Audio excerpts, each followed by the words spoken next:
Hey everybody! So I was in Milwaukee today visiting while I was working, and then I decided to go over to my mom's and take a little nap. And when she saw me after 15 minutes of, oh my God, Greg, you look so handsome! Ooh! She really liked the fact that I shaved, and I am 75 pounds lighter than I was in the beginning of January. She's very happy, partly because I'm happy, but. Made her watch a couple YouTube videos, and yes, she really loves the videos with Shanti and me. So I think we have to do a few more of those. But she was actually watching the compilation that I made for Truly Jazz for the challenge that she had that went all the way through May 1st. Can't believe it. That was a month ago already that challenge was over. Man, time is just flying. But as we were watching this video, she's like, "My God, Greg, throughout your journey, you never plateaued. How is that possible?" It got me thinking a little bit.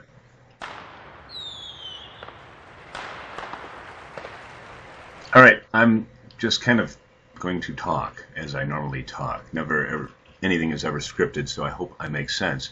And a lot of things I'm going to talk about, I've talked about in other videos. I just don't. I'm not convinced everybody understands. When I say positive attitude does not mean just have a permanent smile on your face and be happy. I've talked a lot about goal setting and picturing yourself at your goal, and self-talk and your brain. You realize how powerful your brain is.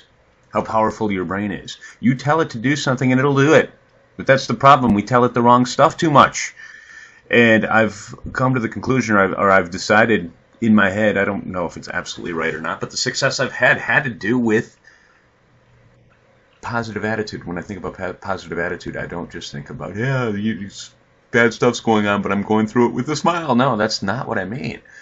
What I mean is I am positive that I'm going to get where I need to get, and I'm positive that my body wants to get there as well. I don't know how to put it a better way than that. We talk about self-talk. I keep talking about telling your mind what you want and not telling it you want to avoid what you don't want. It goes even farther than that. You need to tell your mind not just in terms of food, but in terms of losing your body fat. Now, for instance, I don't know if you've ever had, I think I used this example in a video I had before, but if you ever were coming down with a cold and a sickness, and you were going to bed going, oh man, my day tomorrow is shot. I had a meeting. This sucks. I don't know if I'm going to make it through it, and I know I'm going to be miserable throughout the day, and oh, this bites. Oh, and now you got people freaking you out with swine flu. You probably wake up tomorrow with swine flu if you think that way.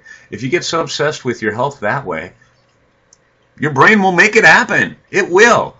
On the other hand, though, if you go to bed with the attitude, you know what, my body, my immune system is strong, and then I'm going to fight this thing off. I'm going to go to bed, and I'm going to wake up refreshed and renewed. My body can take care of it because my body is strong.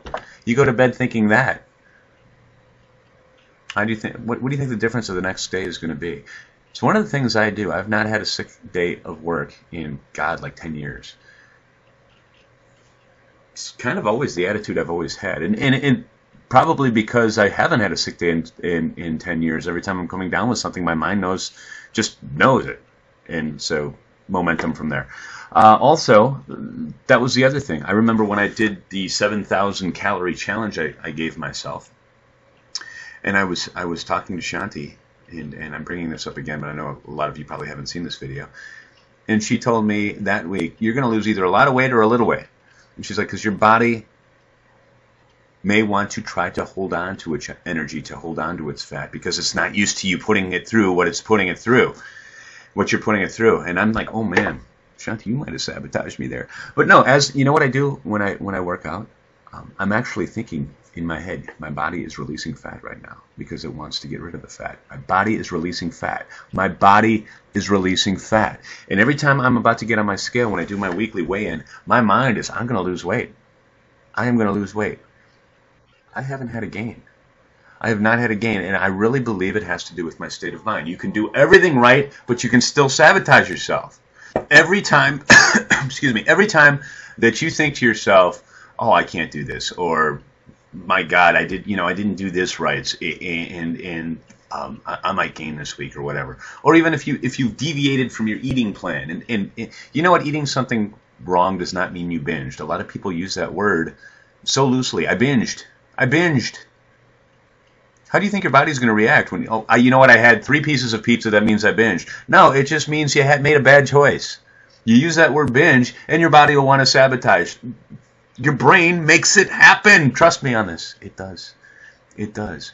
Your brain makes a lot of other wonderful things happen. A lot of people have been asking me about motivation.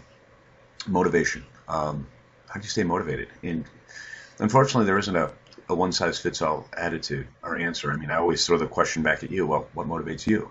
You should know this. But when we talk about goal setting, remember I had a couple videos on goal setting. The main thing you need to do with any mini goal or long-term goal is to picture yourself. And that's what one of the things I did. I pictured myself as this person right here. Actually, even better than this.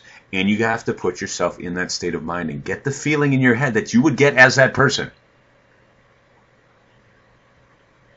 It's like you are all of a sudden so driven. I mean, if you can literally do that, and I could not do that until this year. I could not do it. If you can do that, though, it's all of a sudden the word focus and determination and ooh is going on there. And when you do that in your mind, you've won. And if you're in your mind you won, you'll win. Your mind will do what you tell it to do. You have to be careful about what you tell it. And that's the other thing I've talked about in some of my other videos. I'm just kind of giving a synopsis of my whole philosophy here in terms of what goes on up here. The other thing I always said is I need to surround myself by positive people, and I try to eliminate negative people. But the term I hear a lot of time with the weight loss community, and I think Adam put it best. He said, "This is a fuck show." When you're around a lot of people who are struggling with weight, you're probably around a lot of very emotional people. And I think one of the best ways that you can keep your emotions in check is, number 1, your self-talk. And number 2, control your environment. Can you unfuck the fuck show? That's what I've been trying to do here. Or can you make an intelligent enough and wise enough decision to remove yourself? And I've noticed a couple people, more than a couple, a bunch of people have done just that. And that's what they've communicated to me and why they've done that. And it makes sense to me. It does. Stay away from it. You can't be positive if you have people bringing you down. So if you have that, reach out to the people here on YouTube. If you want to be on YouTube, because YouTube can be a great tool. I have always attributed a lot of my success to here, but reach out to the people who inspire you, who motivate you, who make you feel good, and stay away from the people who depress you, who block you. I mean block your mind, not blocking your account. Who block your progress. Not that they mean to. I don't think there's a lot of very ill-willed people out here. People don't realize what they do. You just have to remember how powerful your mind is, what it can do for you. So I hope that makes sense. I probably can go on this subject for an hour. I do not even know how clear I have been right now. It is late, and I'm a little groggy, but I've been kind of wanting to do this video because the power of the mind, I really truly believe this is the reason why I never had a plateau. I started at 273 about pounds, and it has just been a downward journey in terms of the number on the scale. And I thought it was important for me to share this with you. Is this easy for you to just change? No. It's something that you're going to need to work on. But damn, work on it. Understand what you tell your body, or your mind, excuse me, your subconscious. And your brain will make it happen, good or bad. If you think you'll fail, you're right. But that's the fun thing. If you think you succeed, you're also right. Stay positive.